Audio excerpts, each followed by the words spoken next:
Okay, so I'm joined by Autumn Norton. She's fighting Claire Guthrie on Wednesday, 18th of January, so just a few days away now.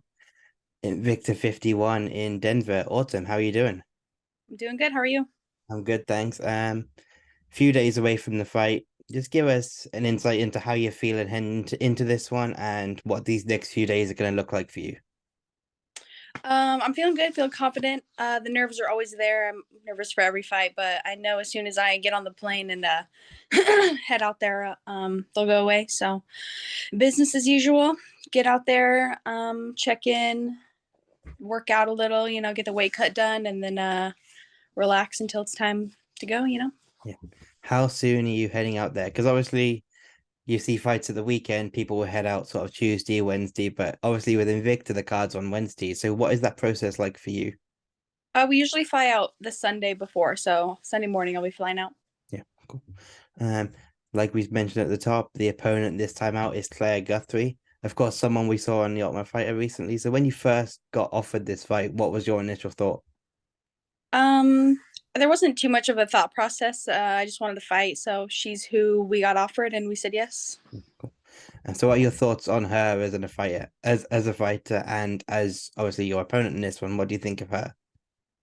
I think she's a solid opponent. I think it's a good matchup. Um, she's done some good stuff, on the Ultimate Fighter. That's a great accomplishment. Um, I just think, I am feeling very confident in this matchup. But I'm not underestimating, and I don't like going in overly confident, So I just know if I come correct that I'll get the job done. So. Obviously, you had a long amateur career. You've been fighting for a while now as well, but she has a bit of an experience edge on you in the professional game. Um, would you read anything into that at all or not?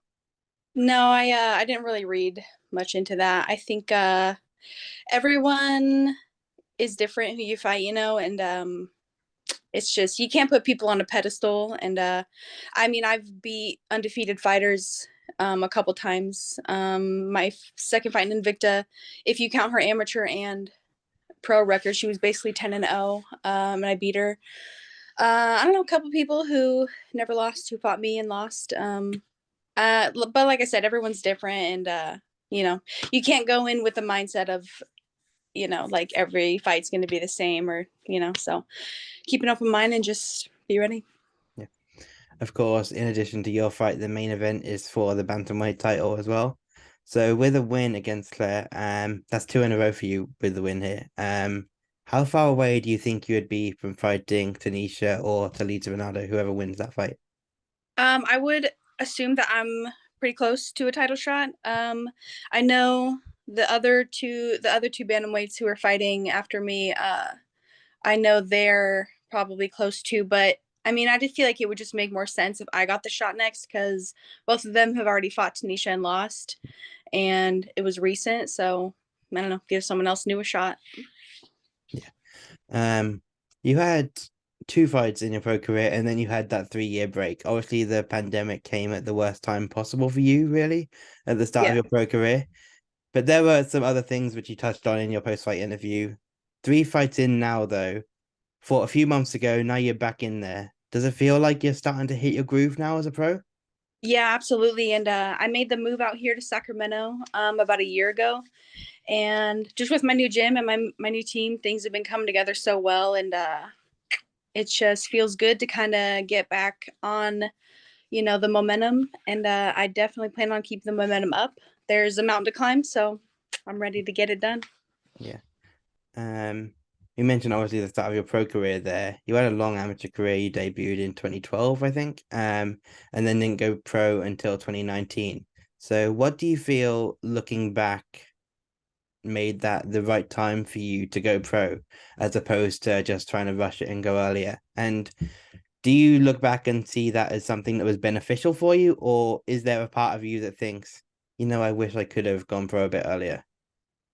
No, I think everyone's timeline is different, and I think fighters sometimes tend to focus on that too much.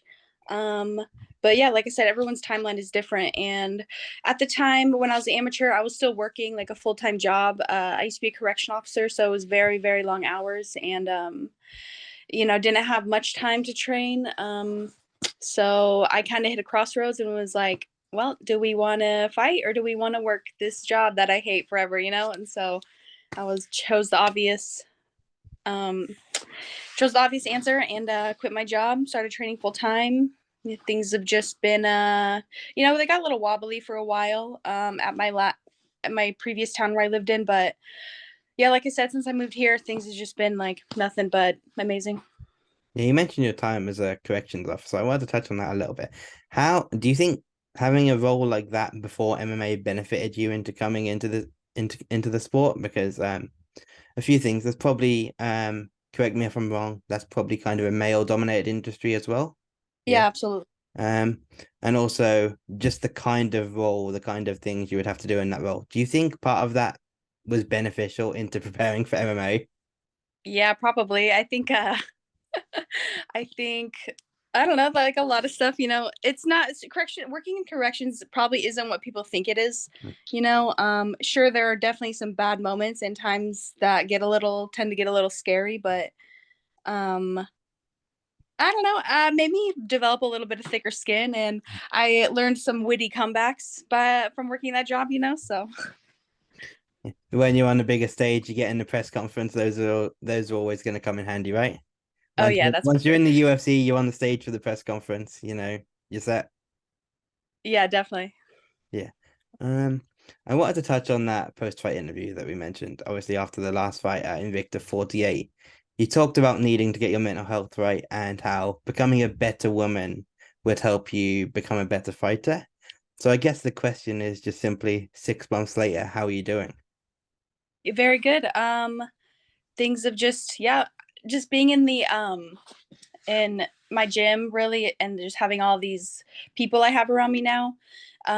It's just been like consistently good and I just handle things better now, going through that streak of like 3 years where I didn't fight and we're just figuring a lot out about myself and learning a lot about myself and none of it really had to do anything with fighting, but once you fix a lot of things outside of the cage, then um, you know, you're more able to shine in the cage, So I realized I kind of needed to fix a lot of things outside of fighting, and then I knew it would transcend over, and it definitely did. Yeah, I just have good people around me now, and I'm just so thankful to have my coaches and my team, and I love being in there. I love being in the room with everyone all the time, and it's just I don't know. And I've been with a lot of different teams, a few here or there, and I know every fighter says like, "Oh, my team's the best." Like, and I'm not trying to say like, "Oh, our team is the best," like this and that. Everyone needs different things as a fighter, and maybe one gym is good for this person, and another gym is good for this fighter, and you know what I'm saying. But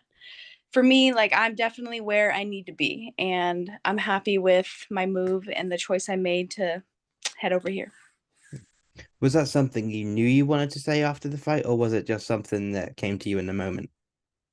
It definitely came to me in the moment. I was very emotional, as you could see after Yeah. that fight.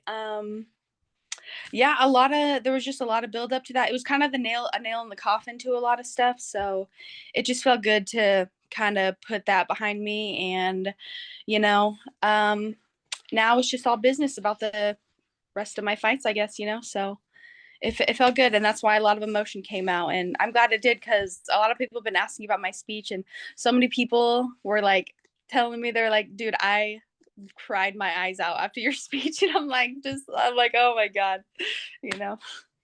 So do you think helping people in mental health situations is something that MMA could do more of as a whole? Because obviously the most famous example would be the Paddy Pimblett speech, probably. But apart from that and yours, I can't think of a whole lot of examples. So how do you think the sport as a whole could do better to kind of tackle that?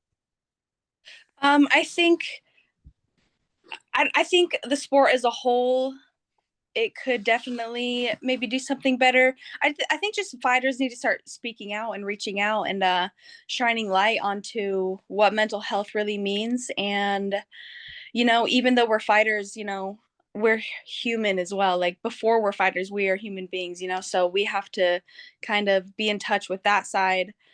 Um, so people watch fighters and they watch fights or like see a fighter and they think, oh, this person is just a machine, but it's not like that. We're human beings. We have emotions, we feel things, and we have to just people just need to understand that we struggle with all the same things that normal people do, as well as fighting on top of it. So I think, and fighting is it can be mentally draining sometimes, so we just gotta like talk about it.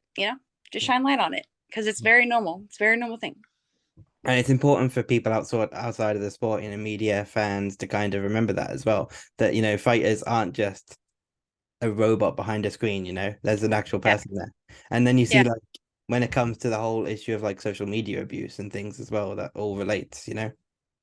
Yeah, I think that's why I don't really have social media. All I have is Instagram. I deleted like all my social media a couple of years ago. I just think a lot of the stuff on social media is just fake, and and I only really use my Instagram for my fighting. And I just try to stay off of it as much as I can, I guess. But I think people just put on like a fake persona online, and it doesn't really like resonate with who they really are. And then they feel like they have a need to keep up with an image that they created, which isn't really who they are. And it's just, I don't know. I think it's just today's society. Well, obviously, that's something that a lot of people can take inspiration from, as well as your speech. A lot of people can learn from as well. So it's a great thing to shed light on as we head towards the end here. Finally, what can viewers expect on Wednesday, Invicta 51, when they tune in to see yourself and Claire Guthrie in the cage? They can definitely expect a performance of the night. That's for sure. I think it's a good matchup, but and I don't mean any disrespect to Claire. It's just I just don't think she has what I have. So that will be shown. Yeah, awesome. Obviously, you mentioned just then you don't have much social media, but feel free to shout out where people can find you on Instagram and like any sponsors or anything else you want to just shout out. Yeah, on Instagram, just hit me up at Auttumn Norton MMA, and I had some pretty good sponsors this one. Diamond Mount Casino in my hometown, they always have my back, and Championship Rounds podcast, they have my back too, and as well as the last fight. So thank you guys so much for the support, and hope to put on a show. Awesome. I want to thank you again, Autumn, for taking the time out today. Invicta 51, Wednesday, 18th of January, so only a few days away. And it's on YouTube, isn't it? So anyone can watch this. Yeah, exactly. Perfect. No excuse not to then. Again, thanks for taking the time. Best of luck on Wednesday. Thank you so much.